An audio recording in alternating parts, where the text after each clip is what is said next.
अस्सलाम वालेकुम, my name is Ahmad Iqbal, department of plant pathology. जैसा कि नाजरीन आपको इस चीज़ का बखूबी अंदाज़ा है कि हम अक्टूबर में राया और कनोला की काश्त शुरू हो रही है।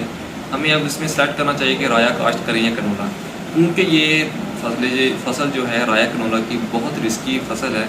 ये अगर हमें इसमें अगर इन्वायरमेंट इफेक्ट नहीं होता तो ये बहुत फेवरेबल हमारे लिए किसान काश्तकार को रहती है। अगर इस पर क्लाइमेटिक इफेक्ट होता है तो ये काफ़ी लॉस देती है। हमें ये इस तरह नहीं करना, इस पर पूरा नहीं रिलायबल हो जाना चाहिए कि हम 50 एकड़ या 100 एकड़ लगा दें। हमें कोशिश करनी चाहिए कि इसको एक इतना लगाएं कि बस इसे नॉर्मल ही रेंज में, ज़्यादा नहीं। अब पिछले बार जो हमने देखा है कि हाइब्रिड कनोला जो है उसने 40 मन तक भी एवरेज दी है। उसकी जो बड़ी वजह थी कि वो इन्वायरमेंट से बहुत अच्छा मिला है, वो उसमें सर्वाइव कर सकता था और उसने किया है और उसने वो वाकई में मनवाया है खुद को। और लोग वो पिछले साल को देख के इस साल भी उसी चीज़ पे आप बल्कि फोकस कर रहे हैं और उसको इंक्रीज़ करना चाह रहे हैं, लेकिन ये मुनासिब नहीं है। हमें बस इतना करें, क्योंकि पिछली बार सुपर राया और सुपर कनोला जो हमारी बेसिक वैराइटीज़ हैं वो कुछ ख़ास परफॉर्म नहीं कर पाई, क्योंकि कोरी की वजह से उनका जो दाना था वो सही से बन नहीं पाया और वो अपनी यील्ड भी नहीं पूरी कर पाए। लेकिन ये बताना आपको ज़रूरी है कि कोशिश करें कि आप हमारी जो बेसिक वैराइटीज़ हैं सुपर राया, सुपर कनोला, उसकी तरफ उसको ना आप छोड़ें।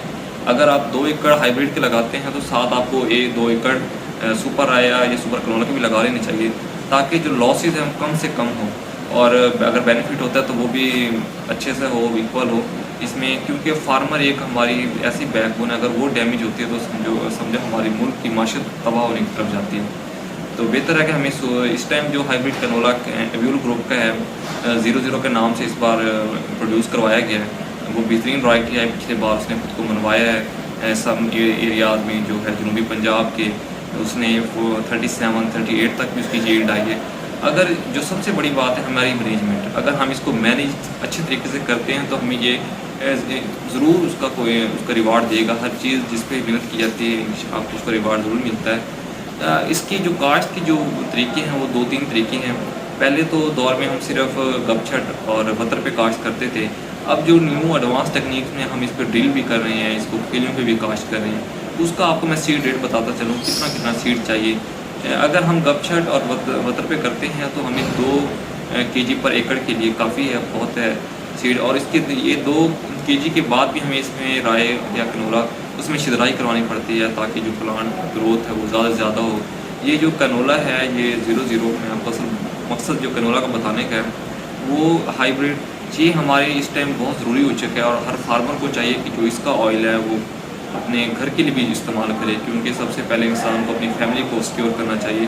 क्योंकि जो बाकी ऑयल हम यूज़ कर रहे हैं ये पाम ऑयल और बाकी डिफरेंट ऑयल जो हमारे लिए कार्सिनिक है, इसको छोड़ के हमें अपना जो नेचुरल ऑयल है जो जिस तरह हमारे कैनोला एक बहुत बड़ी ये हमारे लिए अच्छी चीज़ है, इसको यूज़ करना चाहिए और इससे हमें एक मुफीद भी होना चाहिए। बाकी दूसरी बात रही रेट्स के, इस बार कुछ कंपनीज हमारे फार्मर्स के साथ कंपनसेट कर रही हैं। वो उनकी लिस्ट बना के उस पर पूरा प्रोटोकॉल्स के साथ उनका सीड लगवा के उसके बाद उसकी मुकम्मल जो उसके देखभाल करने के बाद उसको सेल पॉइंट तक भी उन्हें वो बिजनेसमैन प्रोवाइड करेंगे, ताकि जो फार्मर सिक्योर हो जाए इस बात से कि हमें जो लगा रहे हैं उसमें कोई इशू नहीं है, जितना हमने इस पर मेहनत की है उसका हमें रिवार्ड मिले।